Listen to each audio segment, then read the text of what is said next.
Hello, students.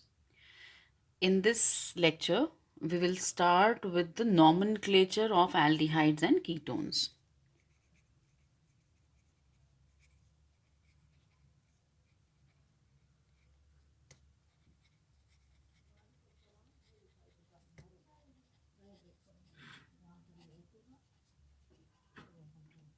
Now, we have common and IUPAC nomenclature both in our syllabus. So, I start with aldehydes and I will talk about some of the common names to begin with that you should learn. You are expected to learn these common names. Okay. So, first of all, I'm sharing common names of some important compounds. One carbon containing aldehyde, HCHO. The common name is formaldehyde. This is called formaldehyde.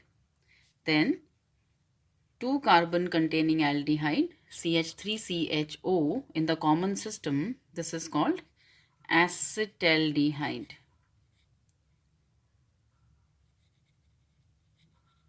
Then the next one, when the number of carbon atoms, it is 3. Now there's a slightly different term which is used for 3 carbon atoms in aldehydes. For 3 carbon atoms, the term which is used in the common system is propion. So this is called the propion aldehyde. This compound is called propion aldehyde. Number 4, I am again increasing the number of carbon atoms by 1. So now this aldehyde contains 4 carbon atoms, and once again there is a little different term used for 4 carbon atoms. This is called butyr, butyr, butyr aldehyde. Then next is 5 carbon containing aldehyde. So this is now 5 carbon atoms, and for 5 carbon atoms is a totally different term in the common system. This is called valor. For 5 the term is valor. So this compound is called valoraldehyde. Okay, so these 5 you are expected to learn first of all, and then let's now try to let's now learn how to write the common name of a little complex aldehyde. Let's say I take example CH3 CH Cl CH Br and CHO. Now, how we go about it in the common system is, as per the common system, the carbon which is next to the functional group. See, CHO is your functional group. The carbon which is next to it, which means this carbon, is known as alpha. So what is the definition of alpha carbon? The carbon which is next to the functional group is alpha, and the carbon further next to alpha is called beta. So this is how we highlight the alpha and the beta carbon atoms first of all. And now you have to write what is present on these two carbons. So you can see alpha contains a bromo and beta contains a chloro. Question is, which one will you write first? Certainly you will write the one which comes alphabetically first. So bromo B comes first, then chloro. So first you will write bromo, and so it should be alpha bromo and then beta chloro. Okay, so alpha bromo, beta chloro. And now total how many carbon atoms if you see in the straight chain? 1, 2, 3, 4. Now for 4, if you still remember, the term was butyr. So we will be using the same term, that is butyr aldehyde. So alpha bromo, beta chloro, butyr aldehyde. This is the common name of this aldehyde. Okay, a few more compounds, a few more aldehydes, children, common names which you should learn. This is the first aromatic aldehyde that I take, benzene with CHO. In the common system, this compound is known as benzene carb aldehyde. This is called benzene carb aldehyde, right? Remember that I am just talking the common names right now. So this is benzene carbaldehyde. Okay, let's move further. Another compound, benzene ring having two aldehyde functional groups next to each other, CHO, CHO. In the common system, this compound is phthalaldehyde. PH is silent, it's phthalaldehyde. This is like, the name has been derived from phthalic acid, which is a similar acid we will talk about in carboxylic acids. So this is phthalaldehyde. Okay, again, this is a common name. Then another compound which we have already talked about in the previous class when we started with aldehydes and ketones. Remember this aldehyde? I'm sure you still remember. This is salicylaldehyde. Even that is a common name of this compound, salicylaldehyde. All right. And now let me introduce a few ketones also, beginning with the common names. So a few ketones with the common names. The first ketone is CH3C double bond OCH3. And what is this known as? This is called acetone in the common system. This is called acetone in the common system. Children, remember, the ketone functional group can never be terminal. So, whenever you have a ketone functional group, there will always be two alkyl groups on the other side. Okay, so the first ketone contains how many carbon atoms? 3 carbon atoms. Remember, ketone functional group can never be at the terminal end. So this is acetone, common name of the very first ketone. And one more I would like to mention here, an aromatic ketone, benzene with a COCH3. Very important compound, you must know it by heart. This is called acetophenone. What is this compound called? This is called acetophenone, benzene with a COCH3. Okay, this is acetophenone. Now children, similar to acetophenone, okay, very much similar to acetophenone. If I just increase the number of carbon atoms, making it to CO, CH2, CH3. You can see I have just increased the number of carbon atoms in the side chain. Now how many? 1, 2 and 3. With 3 carbon atoms, this is called propiophenone. Propio is the term for 3 carbon atoms in aldehydes and ketones in the common system. So this is propiophenone. Another very interesting example that you can see is of this compound, benzene, CO and another benzene.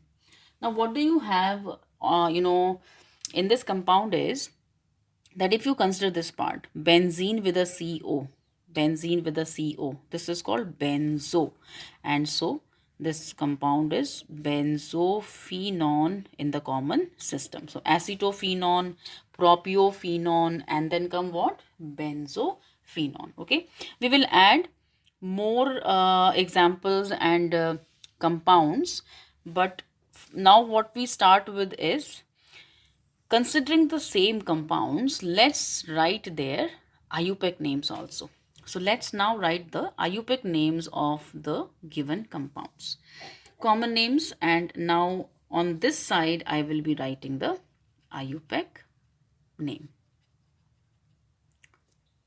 Children, I'm sure you know this much, that for aldehydes, the suffix which is to be used is AL.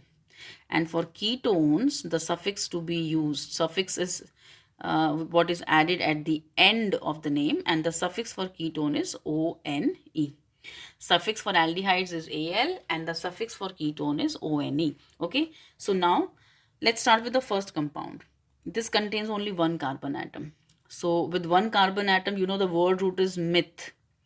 And what we do is, we replace the E of methane by the suffix that is Al, and this is methanol. One carbon containing aldehyde is methanol. Then the next compound, you can see it contains 2 carbon atoms. For 2 carbon atoms in the IUPAC system, we use the word root ethane. So drop the E and put the suffix Al. This becomes ethanol. Come to the next, same manner, there are 3 carbon atoms. So with 3 carbon atoms in the IUPAC system, it is propanol. The next one, you can count the carbon atoms, it is 4. So with 4 carbon atoms, the word root is butane. So drop the E, put the suffix Al, this is butanol. The last compound with 5 carbon atoms is a derivative of pentane. So this is pentanol. So this is how easy you can name them in the IUPAC system. Let's talk about this compound.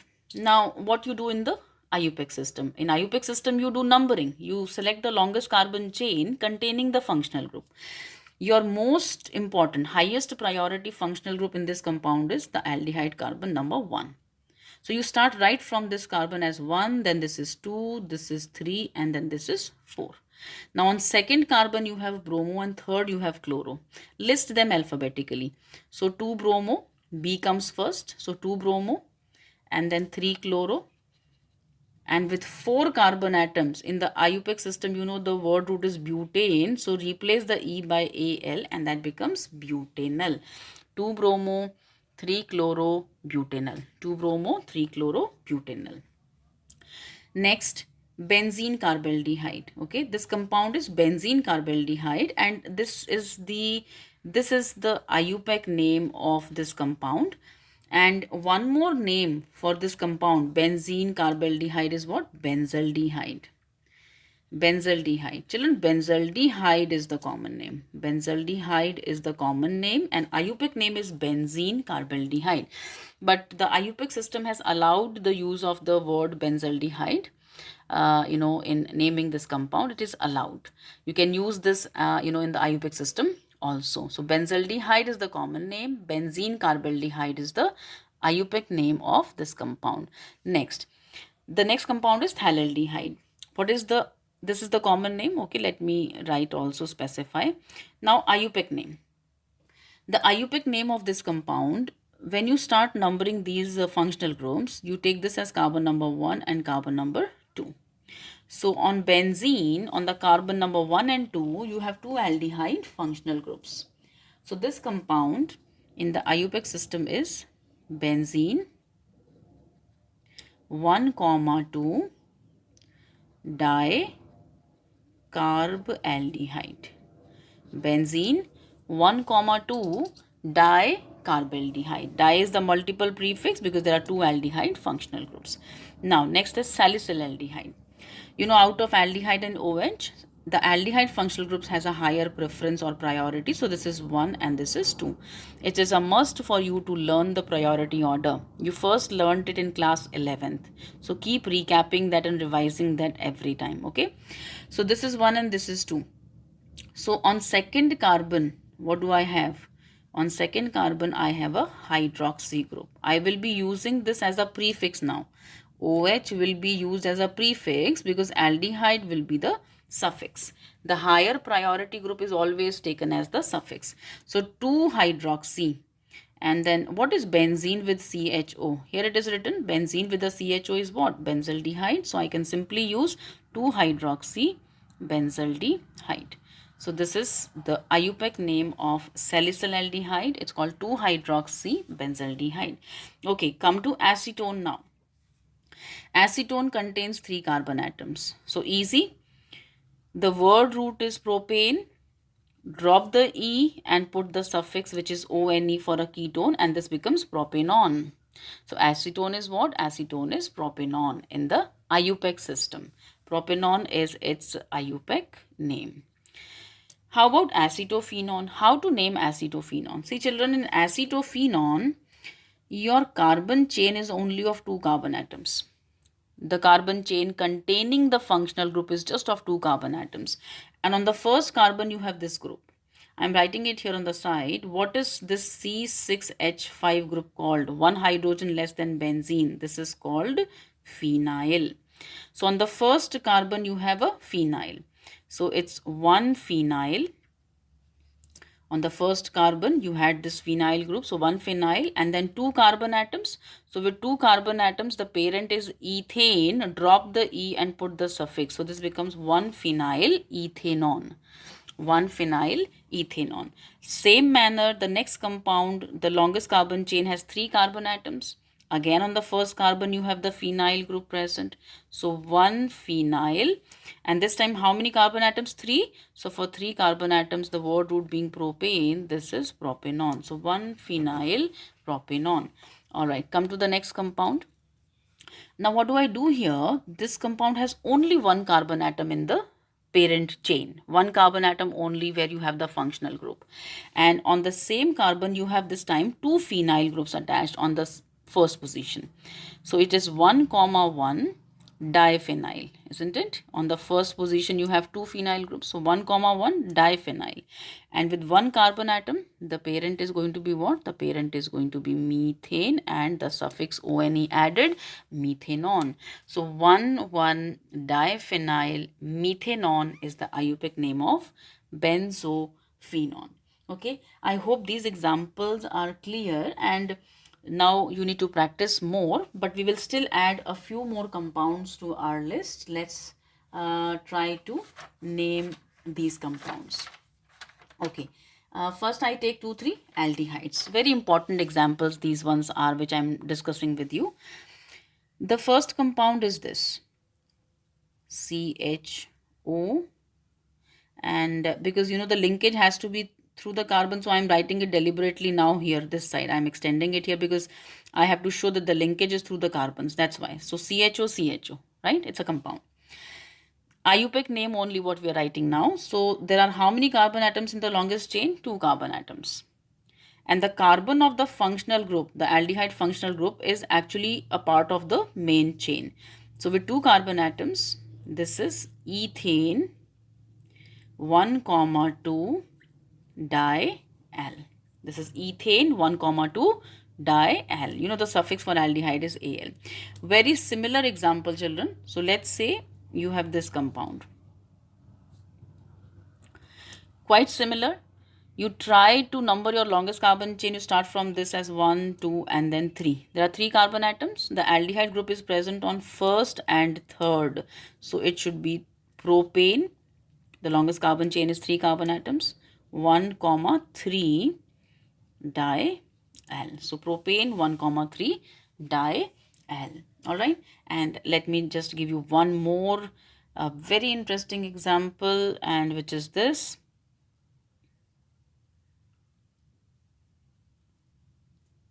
Look at this compound and see how it is interesting. Now in this compound, when you start identifying your longest carbon chain, you start from here as 1, 2, 3, 4 and 5. The thing is that the first carbon and the fifth carbon, they contain the aldehyde functional group and you have included them in the chain, but this one is left out.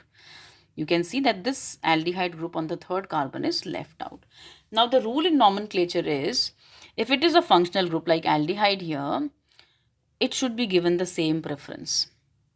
So you should be considering all of them in the chain if possible, and if not, like here you cannot include the third one in the longest carbon chain. So the rule is you will have to leave all 3 of them. You will have to leave all the 3 functional groups. Now after you leave all of them, your longest carbon chain now is only 3 carbon atoms. I am just overwriting here. Now your longest carbon chain is 1, 2 and 3. That's it. This is now the longest carbon chain, propane. And on the first, second and the third position, you have 3 aldehyde functional groups. So what do you write the name of this compound as? The parent become propane 1 comma 2 comma 3 and then try carb aldehyde. That's why I was saying it's a very interesting compound, very interesting name coming your way. Propane 1, 2, 3 try carbaldehyde. Let me clarify here, children, one thing. See, when the aldehyde carbon is numbered and it is a part of the chain like this one and this one, then the suffix to be used is al. But when the aldehyde carbon is not numbered, see, now you are not numbering is at 1 or 5. Now your parent compound is only 3 carbon atoms, you have understood, propane. So you have not included those carbons of the functional group in that chain, right? So then the suffix to be used for these functional groups is called carbaldehyde. So this is propane 1, 2, 3 try carbaldehyde. We are going to wind up with just 2 examples more, and this is the first example I write here. It's an aromatic aldehyde. There's a CHO group and there is NH2. Now once again you need to know the priority order, right? And you know the priority of aldehyde is more than the amino functional group. So amine becomes your prefix. First you will write this. Which position? Second. So this is 2 amino. Okay, 2 amino. And benzene with CHO is what? Benzaldehyde. So 2-amino-benzaldehyde is the IUPAC name of this compound. And now I take one more last compound, which is CH3, C double bond O, CH2, C double bond O, CH2 and a CH3. You can see that it's a ketone and there are two ketone functional groups in this compound. The question is, from which direction should I number my longest carbon chain? See, if you start from the left side, your group will come on the second carbon. If you start from the right side, 1, 2, 3. And in nomenclature, we always prefer the least possible locants numbering that you can give to your functional group. So I prefer numbering it from the left hand side so that the functional group comes at the earliest on the second carbon. Now the suffix for ketone is ONE. Which position are they present? Second and fourth. So what is the IUPAC name of this compound? How many carbon atoms total? 6. Okay. So this is hexane. And then which carbon the group is? Second and fourth. So hexane 2, 4 di on. Hexane 2, 4 dione. Alright, so children, I have given you all the rules possible to name the aldehydes and the ketones with some common names also to be learned. Practice more. Practice more and first start with NCERT. First take up all the questions from NCERT and then any other source that you wish to practice. Be confident in naming them. Then the next class we will start with the physical properties of aldehydes and ketones.